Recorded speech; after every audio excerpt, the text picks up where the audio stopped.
charity shops?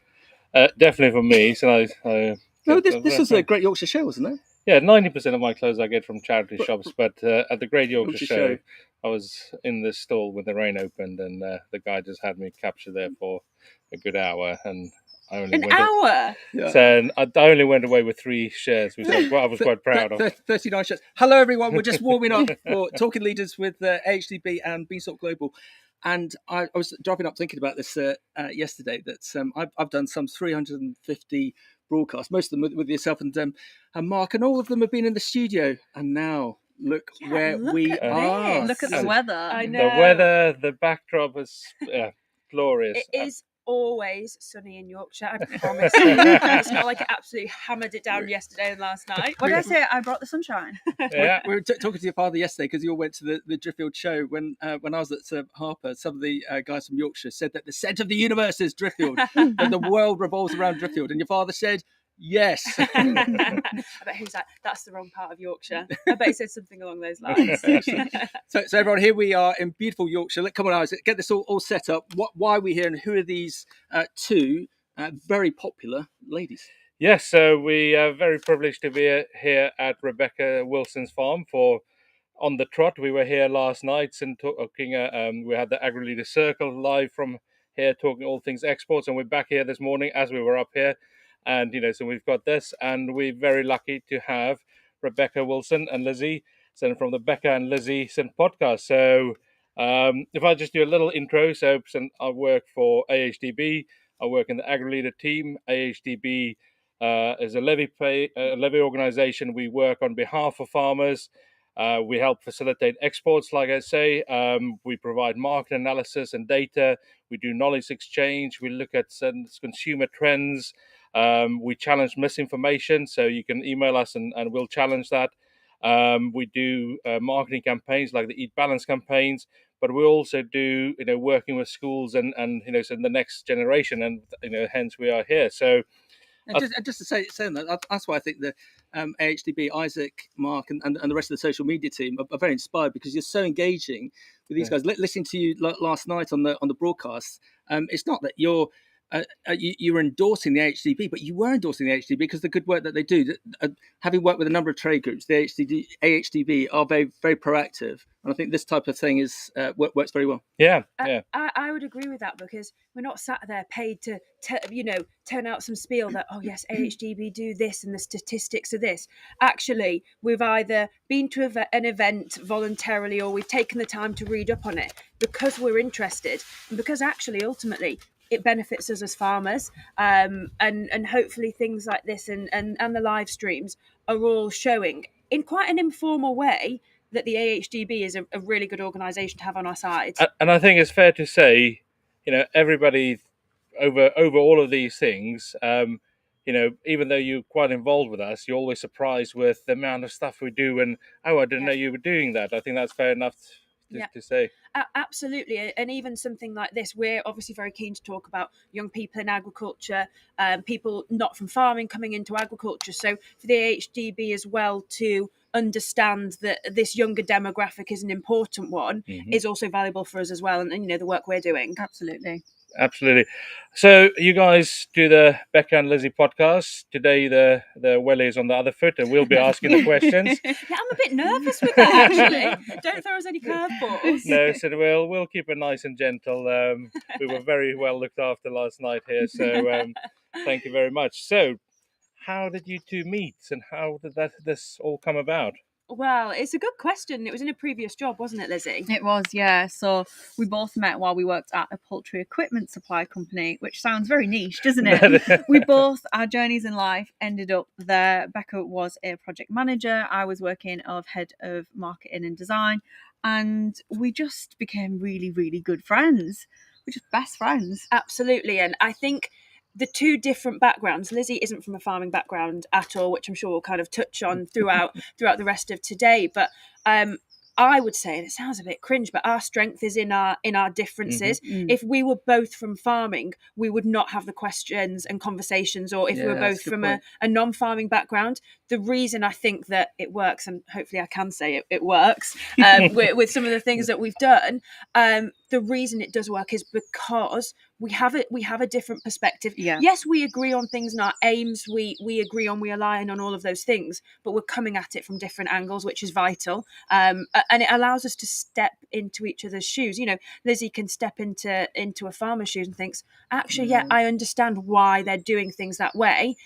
On the reverse side, I can see from a consumer side maybe why acronyms we use in farming or some of our practices aren't very clear, and we need to be better as farmers at explaining those practices and the positive impacts of those. I also think it makes it really accessible. So people who maybe from the public might relate to me from a non-farming background, people who are in farming might relate more to Becca, but it brings all of those people together, and that is the main aim of what we do. Tell us a little bit about you said it's not from a farming background, so give us a bit of a flavour of where did Lizzie come from? Well, I'm a self-confessed townie, so I grew up in Middlesbrough, very north. I know you think Yorkshire's north, but it's north. There's something above, anything above here? Scots Corner. So yeah, grew up in a town. Farming was not on my careers list whatsoever. I do remember going to my first farm when I was 5, and my mum said all I wanted to do after that was be on the farm. But, coming from a town, it was never pitched to me that farming was a viable career. It wasn't talked about in schools. It wasn't kind of shown at careers fairs, university. So instead, I followed my other passions in life, which were creativity. So I did a degree in English and media and then an MA in design. Absolutely loved that world. And if I'm honest, I did get this role at the poultry equipment supply company during my MA part-time. And I thought, right, I'm going to work there a year and then I'm going to go off and do whatever I want. But I just fell in love with it. I fell in love with the people in agriculture. I realised this stereotype that I had and a lot of other people from towns and cities have of this farmer in his flat cap with his straw, with his, his dog, is not a full representation of the industry. There's amazing people from different backgrounds, different skill sets, different jobs. We have different genders, different ages, excuse me. And I just absolutely fell in love with it. And I guess everything went from there, really. I think one thing that's important for us is that people can see themselves in the industry. Yeah. So it's important for us to be visible as young females in the industry so that girls in schools can think, oh, well, I could be a farmer, or Absolutely. I could work in 100%. journalism or marketing. And actually just young people in general. So we're hitting that. We're hitting the non-farming background. It's absolutely vital that we have good representation currently working in the industry to keep pulling people in, because there are problems with getting that wide variety of skill sets in. So how do you go about with inspiring people and just build a bit more on what you just said, how and the messages that you put out there, and how do you go about it, because it is very powerful what you do. Yeah, I think that's a really good question. And one of the things I would always fall back on is our guests. We really put a lot of effort into picking our guests, approaching with them, researching them in a non-weird way, but we like to know what they've done, and actually that they might not have a big following, some of them do, but we like to know that they've got a good story, or they want to promote British agriculture too, or they want to promote mental health awareness, and we really, really pick our guests along those lines. And I mean, this week it's Farm Safety Week. We've got an episode coming out tomorrow with a Farm Safety Ambassador. Well, that for us is absolutely perfect. And there are lots of people out there in agriculture. You've just got to find them and make that link with them. And all too often people are happy to give up their time. So I would say guests are absolutely crucial. Yes, hopefully Lizzie and I, as a duo, do provide some inspiration, but it's about collaborating with those guests to tell the stories and make farming seem realistic and viable and accessible. Yeah. So what's we got a number of trade groups.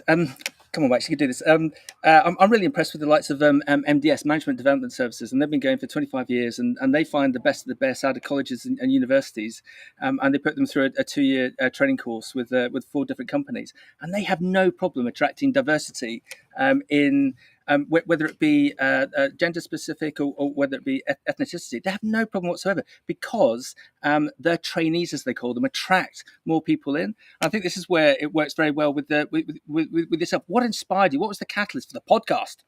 Well, it was as simple as, if we have these questions for each other, other people are going to have them too. And there were very different questions. Yes, we had a few tea breaks. I can't say we had many. We had a allotted amount of tea breaks in our last job. And I was asking questions to Becca about farming, things like, what are the cheese wheels? What's the chalk ice cow, which I now know is a Belted Galloway? Becca was asking me the things like, how do I post on social media? How can I better communicate this to the public? Yeah. And the core of everything that we do is, right, if we've got these questions, other people have them too. Yeah. And I think the podcast was definitely the best place to start because it was partly during lockdown. Yep. Okay. So it was accessible for people. We Yeah. could do interviews digitally, but also people could listen no matter where they were. If they were in the office, in the field, it was just very accessible. Yeah. Yeah. I think one thing in talking about either kind of social media things or farming maybe more so, but you can't really Google a farming question because there's so many different farm types and systems and, so many ways to skin a cat, as they say. How on earth can you get an answer? And social media to some extent is the same. I'll sometimes have a little Google of a question and you think, that looks like a minefield.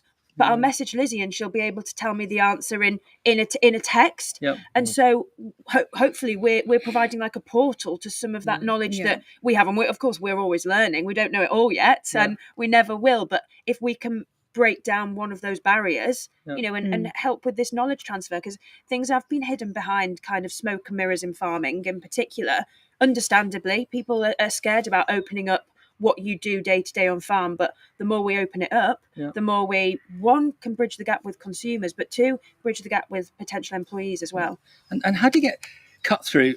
There's an amazing stat about LinkedIn. So I know we all use different platforms. My main one is LinkedIn. And it was astounded to find out that LinkedIn, of the 250 million users of it globally, only 1% ever post anything or comment on anything. With yourself, within agriculture, there's a lot of people who are voracious about posting out stuff. How do you cut through? How do you get? It's not getting noticed because you're not egotistical individuals, but you want to make a difference. But how do you cut through the chatter to make a difference?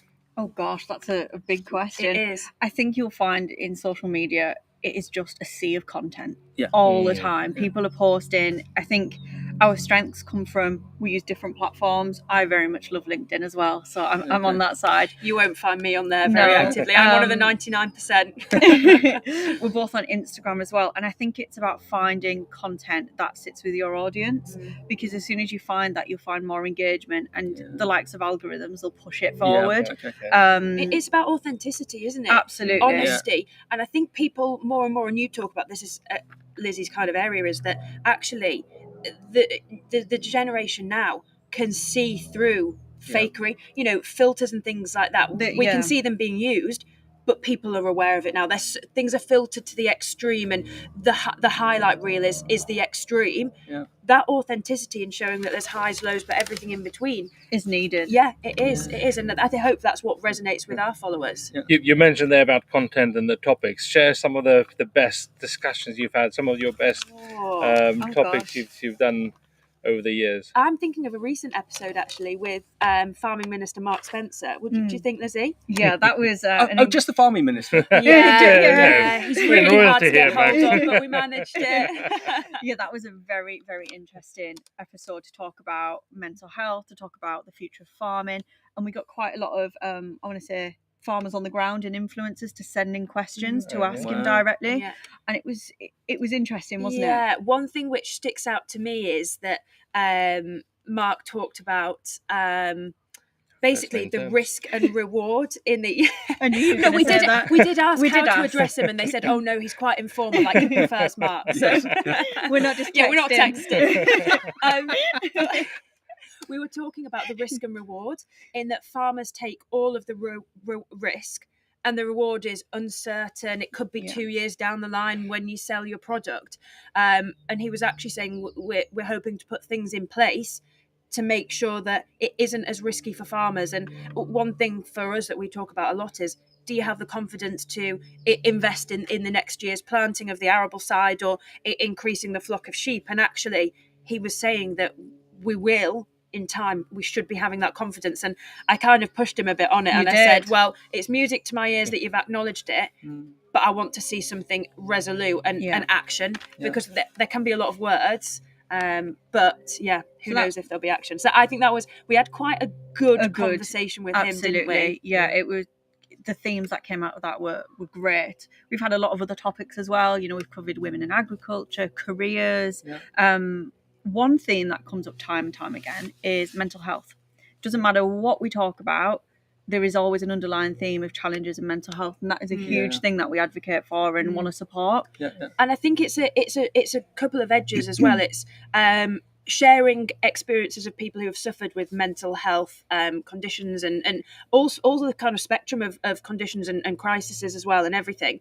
But it's also showcasing, if you don't suffer from them, how can you offer support? It's also, if you're a farmer, but it's also, what can consumers do? Are consumers aware of the unique challenges? How important is it just to buy British, support local and seasonal? And it's that gives farmers a sense of value in what they're doing. If you know that consumers are looking for that British flag, which is sometimes questionable in some of the labelling, but if you know that consumers do want to support you, you get up every day thinking, okay, yes, we're doing a job that on the whole we love, but other people appreciate it as well, and that's important for that sense of feeling in farmers. A lot of all of our research always show that farmers are the most trusted in the supply chain, and we should we try and we should really shout about that and get farmers and consumers to engage. So I think that's very important. Can I just come back with another marketing one, because there's this change of age. Say Isaac and I are your media agents, and we've got two offers for you. You can either have a big money deal with Spotify or a big money deal with BBC for a TV series, but you can only choose one: Spotify or the BBC TV series. Which one would you go for? I know what I'd pick. I think you'd go BBC. I'd go BBC TV series. Okay. I agree with that, because I think we have our podcast brand, you could call it. We've kind of, yes, there's growth to be done in that. There's always growth. We can always keep improving and, improving our figures. But the TV side for us is something that if we had the opportunity, we'd absolutely go for it. I think it's really important to show what's happening. But then last night when we were having the pre-event dinner, half the table don't have a TV license because they don't watch TV, because they watch YouTube or Facebook. Really good point. I think the element of the BBC is actually we have the capacity to bring balance and truthful information. Because where I'm interested is you guys are here now, but we want you to be more successful. We want you to be the halcyon ambassadors for the sector. So it's just where do you get directed? Because we don't know who's going to be watching this. Absolutely. It could be a BBC series editor who's going to ring you up this afternoon. People still watch TV though. The thing about farmers is that farmers are probably a demographic who watch the least TV out of everyone. And I think when we go into non-farming households, TV and still mainstream channels are still a big deal. Yes, other streaming platforms are kind of are coming through, but your everyday person still watches a lot of TV. And the demographic last night was farmers, so we don't have the time. Maybe there's a middle ground there, and it's Amazon or Netflix, because that's as and when, such as Jeremy Clarkson's with Prime, something like that. But I think it's really important that we do try and take all the opportunities that come our way, because it could be a lot sometimes. But Isaac, can you imagine if we? Well, so I'm just thinking of the commission of St. We've. Are you going to be our media agent? But if you could do that, what would you? What does success look like? What would you want to achieve? And don't be shy, and don't be no offense to Yorkshire. Don't be provocative to Yorkshire. It's like Jeremy Clarkson. We've said it before. A friend of mine binge watched one of his series with this whole team in Mozambique one weekend, and the workers in Mozambique, they learned so much about farming through Jeremy Clarkson. And that's what I'd love, like something like a TV series where we get on farm, we do challenges, we learn together. Becca doesn't know everything about other sectors. Get us milking cows, get us driving tractors, show that actually we can do all these things, and we're young females in the industry, and we want to encourage other people. And I completely, I would want it to hit all the aims that we have at careers, education, supporting British farming. But for me, I'd want to be able to do something that has enough wider impact that you could have a voice higher up in government, for example. Absolutely. So actually, there'd always be a light-hearted element, because we kind of hopefully bounce off each other as a duo, but we touch on serious issues as well. And Clarkson, for example, with his plights with the planning system, well, who knew? I mean, I knew, but who knew that the planning system for farmers there were so many barriers in it. Yeah. Well, actually, he has raised awareness of that with the public, and actually higher up as well, there's more of an acknowledgement of, oh gosh, yeah, maybe we are hindering farmers and their opportunities to develop. So if you had something which could have an even wider impact, And I like, who knows? I like to think as well, we bring that kind of USP in terms of different backgrounds. Yeah. You know, you often find farmers and farming programs. You've got programs there already, but who knows? So you mentioned Mark, you know, and, a couple of other people that you've really enjoyed or found really interesting or were surprised by. Oh gosh, so many. We always get asked. I actually think this is a really hard question, and whenever everybody thinks it's a cop-out to say I love all our guests, but I genuinely think we've had such a fantastic array. One person who stands out to me is a girl called on Instagram Tomato Chaz. So Chaz works on the tomato farm down south, and I love that episode because Lizzie and I didn't know, neither of us knew about tomatoes. If we have a sheep farmer on, I can pose some, sheep farming questions. Lizzie can ask the more consumer side. But I felt consumery in that because I was asking questions about, okay, so how do you do that? You know, how do you grow those tomatoes? And a couple of other things which came out of it. Chaz did a takeover for us on our Instagram. So she showed a day in the life of a tomato farmer, which was fantastic. And the other thing is, which I think is really important, is that we talked about tips for growing your own tomatoes at home. Even if you have a tiny garden, you don't have much space, how can you get involved in that idea of, okay, well, this is what it takes to grow your own food? And I thought that was a fantastic one. And, she doesn't have a massive Instagram following, but that didn't matter. Her story, I guess it's that novelty and that, people are curious about things they don't know, which is how this was born. And the public out there and even farmers, when they don't know about this. And I went around a chicken farm recently and I was like amazed about, so I didn't know chickens like red. The chicks all came running here. Yes. I remember that my first time in a chicken shed, and that picture there's a picture hilarious. Of me, if anybody finds it on the internet. Oh my goodness, I look about 10. I think it must have been taken 2018, and I'm just like, what am I doing this chicken? Whereas now I'm obviously much more confident with things, but guests have been incredible. I mean, I'm just thinking of some of our highlights. We went and we've done an episode with Tom Pemberton. Obviously, you guys know him. That was hilarious. More so the fact that I turned up I forgot my wellies to go on farm. On a dairy farm. Yeah, and then I turned up in a skirt. Hold on, but why did you? That was my because fault. I said I should go in jeans, and Becca said, it doesn't kind of fit with your vibe, does it? And I went, what do you mean? She was like, you've probably got to change that a little bit. So I know, I'll come in a skirt then. I was bedding up in a skirt. It was like absolutely hilarious. So those are kind of highlights for me. Sophie Gregory, she's brilliant. I went and worked on her farm for a week doing milking at 4 or 5 a.m. She's great. And we've just been very, Charlotte very Ashley, again. A lot of these people kind of crop up everywhere, don't they? But that's because they're happy to put themselves out there and talk honestly about farming life, which it's not easy for everybody to do. Keeping Cows Moving was really, really good. Oh, he was great. And he's a hoof trimmer. The new Dr. Pimple. Yeah, that's how we Dr. kind of marketed the episode. Great name. Because some of his videos have gone absolutely viral because they're that kind of addictive. If a cow's got an abscess, satisfying content. It is. It is. So, with Talking Leaders, we get quite a lot of non-farming, and we think feel farmers can learn a lot of transferable skills. Have you gone down that route a bit? That's a good question. Obviously, I went to the AgriLeader forum, it's called, the kind of conference thing. And I thought it was fascinating to bring in that perspective because we can be a bit of a closed off bubble. And some of the interesting things, even people talking about, okay, well, how do you manage your staff? Well, we don't really manage our staff. We don't really have a progression structure or a HR structure. So things like that I think are really important to bring in. And the data side of things, I thought, oh my goodness, what an absolute minefield. And I did not have the scope of maybe what we're opening ourselves up to as farmers. But I think it's a tricky one because we want to still share those farming stories. So if we go down the line of bringing in people who aren't that related to the countryside, do we lose that back British farming message? which we'd never want to do. But I guess we do our sister series, which is called What I Know Now. It's what you tell your younger self.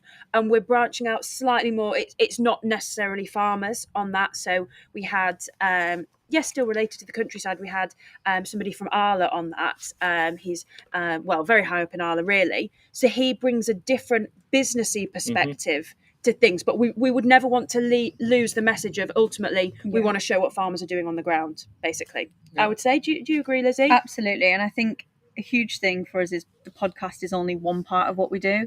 You know, we do things like speaking events, social media, and actually getting to go to speaking events and talking about our journey. We share a lot of knowledge with people. We get a lot of questions afterwards in terms of kind of the farming side for you, and then we get social media questions, because a lot of farmers want to use social media but have a few kind of questions. Yes. So we do get a lot of questions. We get asked if we tutor people. It's very, very interesting. So that was kind of one of my questions previously. You do speaker events and shows, podcasts, and the day job. How do you fit it all in, and how do you find that balance? Because so there's a lot of people asking a lot of things of you. A lot of early starts and late nights. Yeah, I was going to say my usual answer that is very well. We handle it very well. It's something I've actually written about recently in a column.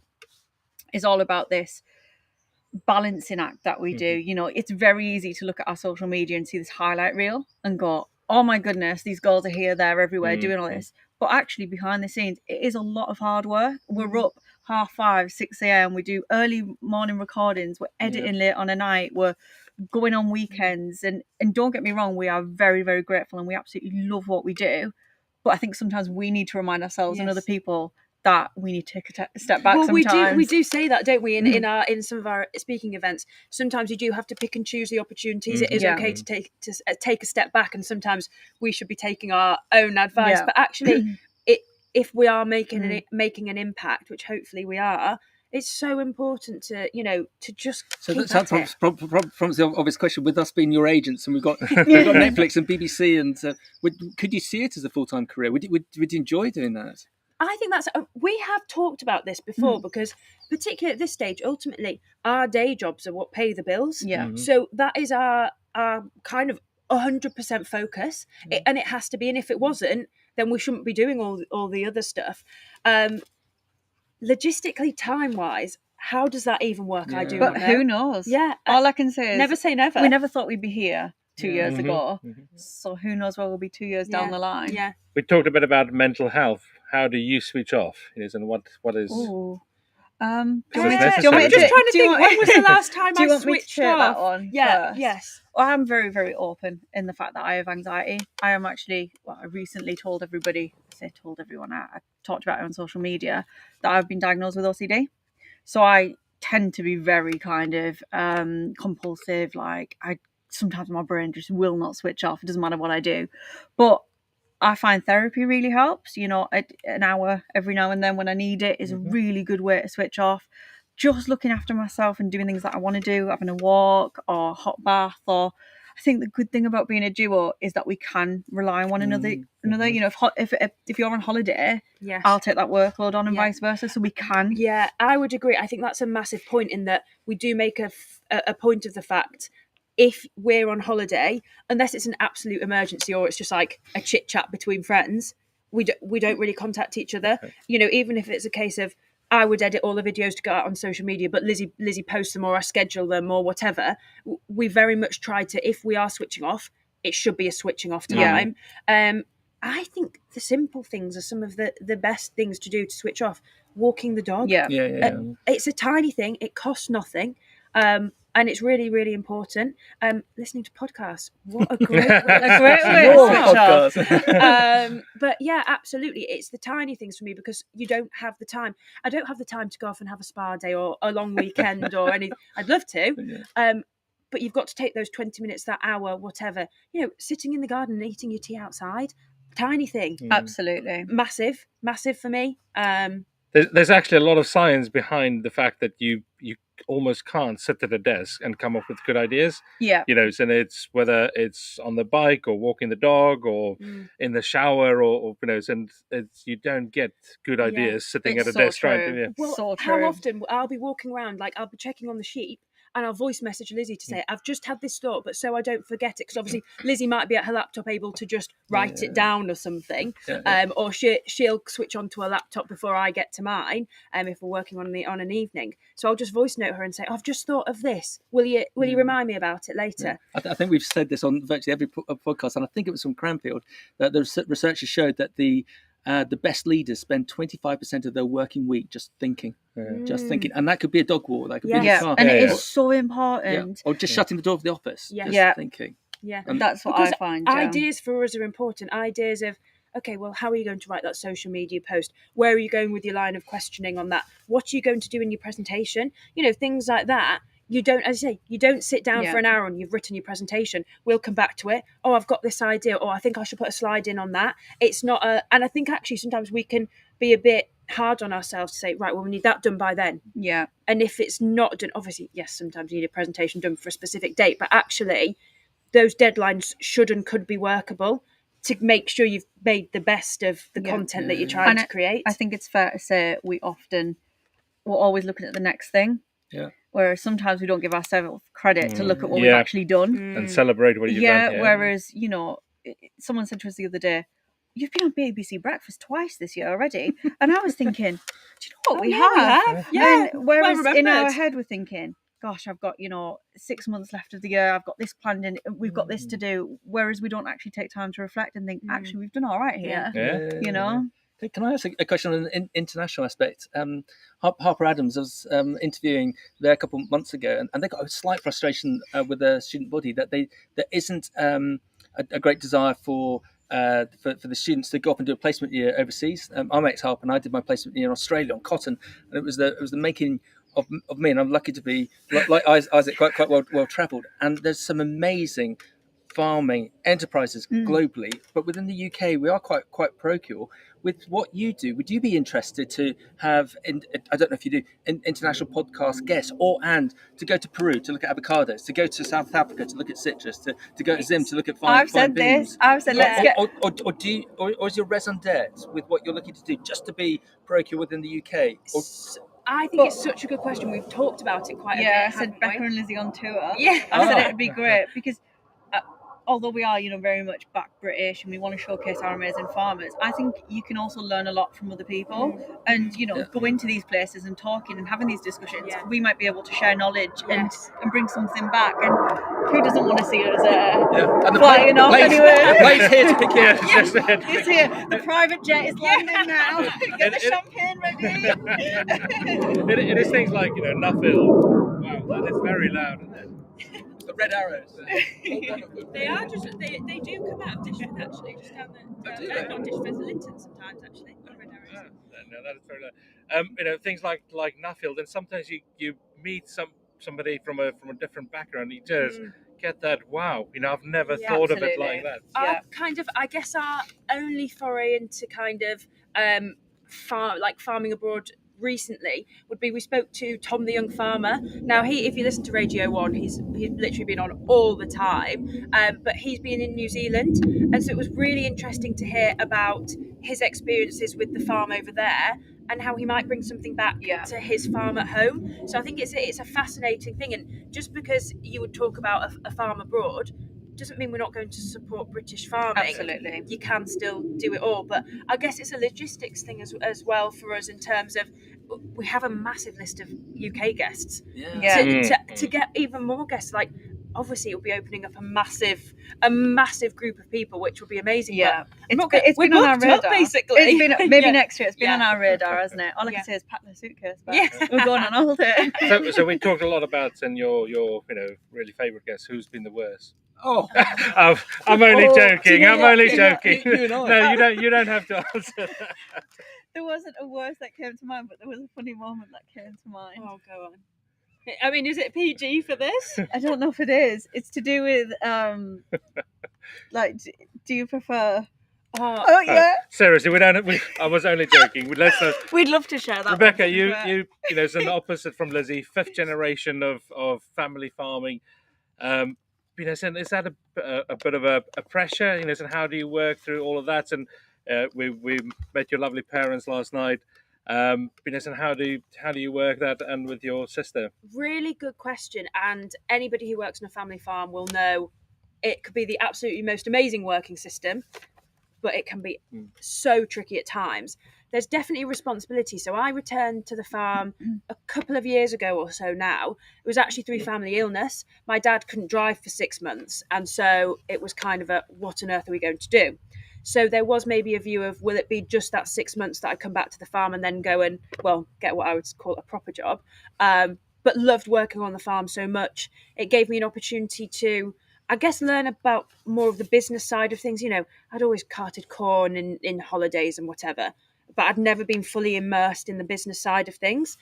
It definitely does bring a pressure, absolutely, because if the generations before me have done such a good job of looking after the farm, what happens if it comes to me and I do a bad job of it? But I think one thing that I'm very lucky with, my parents are so flexible. So something like this, for example, we're giving up an hour now, but they don't mind because they see that there actually is a wider benefit in doing some of these things.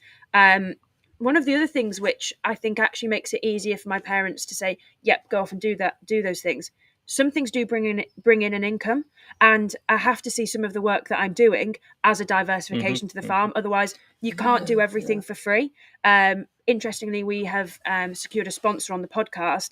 Am I allowed to mention a sponsor name? Go, yeah. A-Plan Rural Insurance. And that was really, really important for us. One, they align with our aims, but two, it's an income. It is an income. Yes, some of it goes on our subscriptions and our costs and whatever, but there's a bit of money left at the end of it, which I can say to my parents, I've brought back in some extra income. Yeah. This work I'm doing is worthwhile for more than one reason. It is farm diversification. Yeah. Absolutely. It is. It's not just Airbnb or a recording studio or yes. It's diversification. It's using your ability. And realizing your worth and your value because of that. That has been a huge learning curve. Now that was discussed last night after the live stream.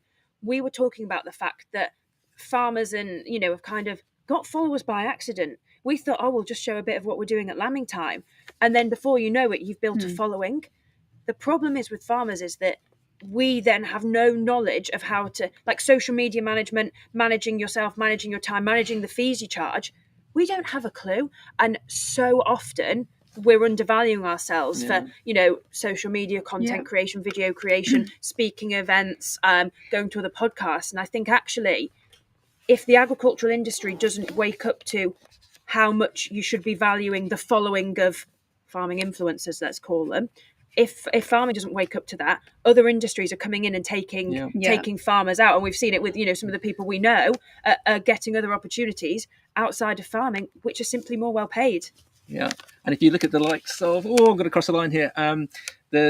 Recently there was the what was the Regen conference we went to? Groundswell. And you look at so we're well connected. I didn't know too many people there because there's a whole new influx of people coming in that are looking to create a revolution in sustainability in regen ag, when actually we should be hearing from yourselves and the likes of your fifth generation family, because you know how to farm regeneratively. But there might be a bit of a march of these individuals with all the great reasons, but they're sort of stealing your market share when we need to hear from you, because you know how to farm correctly on a sustainable and on a regen basis. And I think it's working together, and that's something that really, really bothers me about farming, is this infighting. And actually, if you can sit around a table and you've probably got a lot more in common than not. And social media can be good and bad for that competitive. We've seen the competition side, where you think, oh my goodness, aren't we working towards the same thing here? But we've then also seen absolute unwavering support from people we've never met in person, and we might never meet them in person, but they always send us a message or like our posts or share it or whatever they do. There's still that unwavering support and that knowledge sharing. So there's definitely both extremes there at the moment, and I completely agree. We are all in this together, and that's slightly off topic, but that's what we're doing on the farm here. We're a trial farm, and authentic dog. And what we're actually trying to do is knowledge share. If we find something out on the farm, we want to help the industry learn as well, and we should be translating that across the board to social media, and that gets more people in the industry. And ultimately, so we've sort of touched on it before, but what is success for you, and how getting that next generation into what does good really look like? Well, do you remember when we said if we help one person, we'll be happy? That was the first thing we ever said, wasn't it? If we could just educate one person and help them to learn something, we've done a great job. And I think success for us is putting farming on the map, and in a way that young girls or young people or whatever can look and go, oh, that could be me. And they see a way into ag, whether that be in the field or in the office. And once people can see themselves in agriculture, I think all the other things follow on.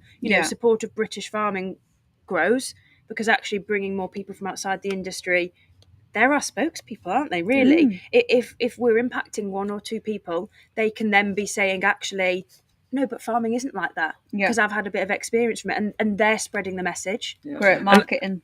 And how do you incorporate those engaging, we call it education, but I like engagement because it's you in it together. I've said it's kind of your day jobs, but how share with people how you do that, and how the authenticity that you talked about earlier, and how do you incorporating that? This is all about inspiring the next generation. So some practical tips on how you do that. That's something we always put in our speaking events, don't we? Because as we say, the podcast is just one part of everything that we do. And we always have kind of takeaway tips on your side from a farmer, then social media as well. Yeah. And just be yourself. People are going to see through it if not. Don't engage with negative comments and criticism. It is so easy to do. You can get extremists. You can get just negative comments on anything. But just rise above it. Yeah, absolutely. Block, move on. We fell into that trap very early on. Yes. We always come back to it, don't we? The first negative comment we ever got was, and it's funny how fixated we were on it. It was when we first released the podcast 2 years ago, and the farming media picked up on it, and we had hundreds and hundreds of comments, and this is amazing, well done girls. And there was one comment that said, great idea, but that girl dresses like my grandma. That was me, by the way. And we fixated on that for ages. I was thinking, do I really dress like that? And you think, oh my goodness. We were talking about mental health at the time. And I think that is a massive thing I'd say to people is, there are hundreds of comments that are great. Don't get fixated on that bad one. Just Absolutely. block, move on. And keep learning. Just keep learning, keep taking opportunities. I agree with everything that Lizzie said. Swap the shoes. Put yourself in another person's perspective, whether that's consumer v farmer, whether that's a different background, whatever that is, understand how what you're portraying, what you're talking about comes across to somebody else. And actually, it could be that it's just not very clear information-wise, or it could be that you're kind of unintentionally dropping in something which, is it sexist, or is it kind of making somebody who's not from a farming background think, oh, well, that'll never be for me. We've got to be, the reach of things that we do on social media can be so massive and more massive than you could ever expect. You've always got to keep an eye on how does this come across, because it's not just going to affect maybe your reputation, but it could be the reputation of the sector as well. I've had a good question here from a Steve. How do you envisage the future of agriculture, and how does your work contribute to its development and sustainability? It's quite a heavy one, but how do you envision the future of agriculture, and how does your work contribute to that? Well, we actually did a talk on sustainability the other week. We did. It's a great question, Steve. The first thing that we looked at was, how are we defining sustainability? Because I think that is different for every single person. The way I define sustainability before coming into the industry would have first and foremost been the environment. It would be the planet, and it would be financial sustainability in terms of cost of living crisis. What can we afford to buy in supermarkets? But sustainability in the farming community, well, we add in a few more, because environment definitely comes at the top. Financial sustainability, I think that interlinks with everything, because if we're not financially stable, we can't look after the environment. I don't know why there's so many planes today. It's waiting to pick us up.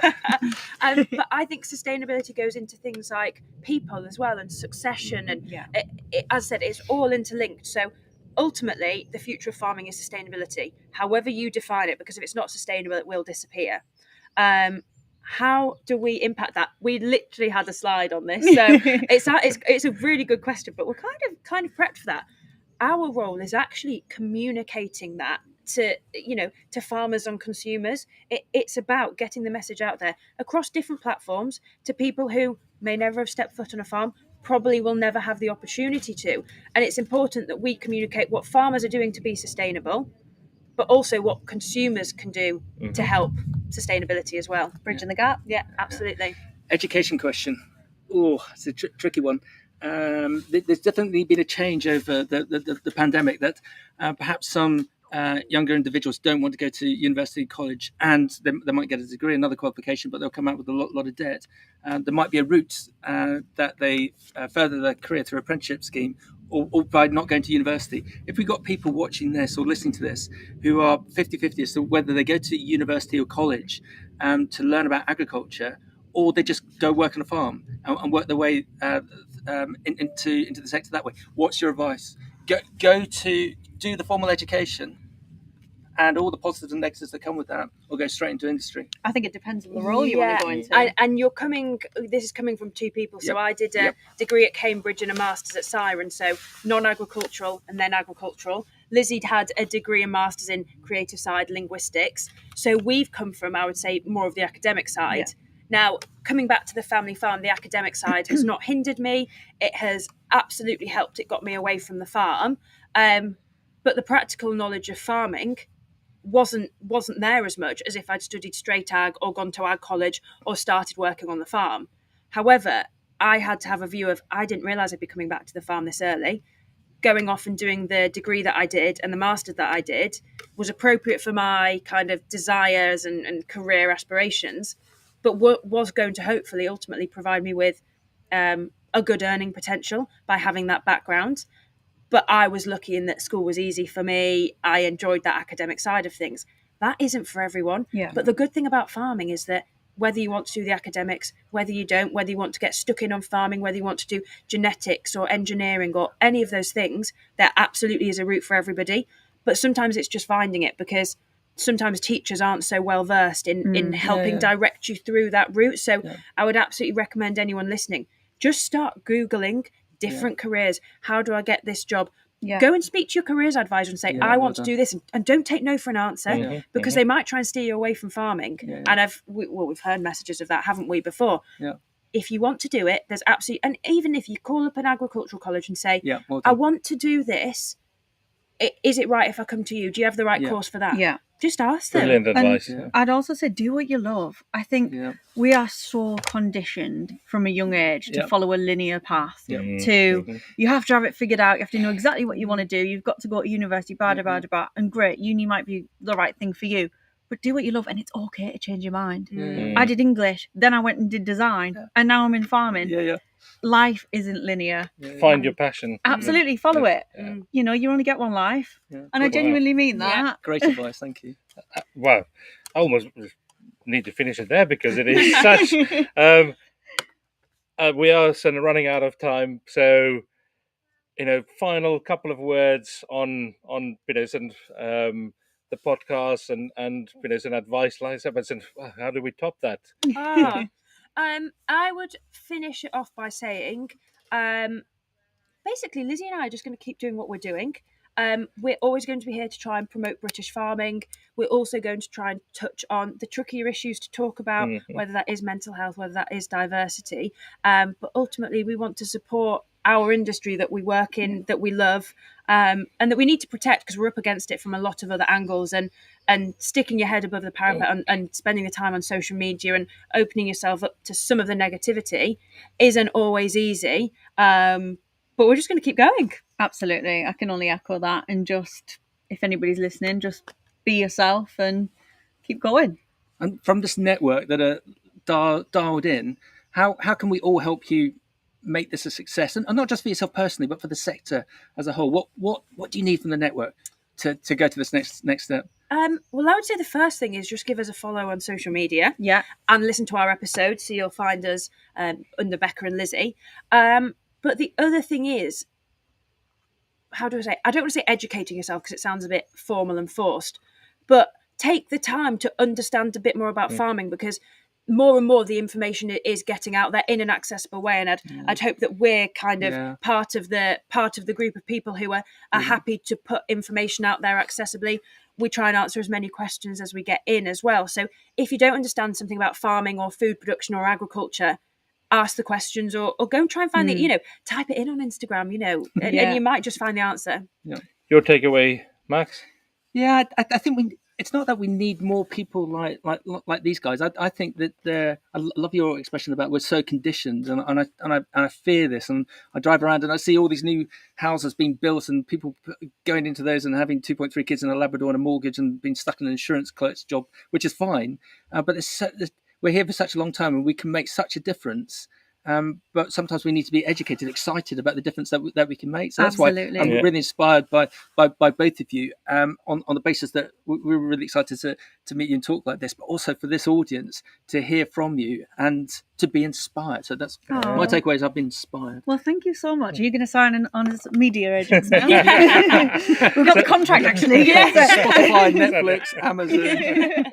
So for me, it was definitely about the authenticity, and that's what you guys just ooze, and I think that's important to, it comes in with follow your passion. If you follow your passion, you can be authentic, know your worth, know your value in whatever part of life that is, and the focus on the positive. I think it's so important. Otherwise, we can get ourselves dragged into those holes. So so that's my 3 takeaways. So just really leaves me. Thanks, Max, for and Beanstalk and co-hosting.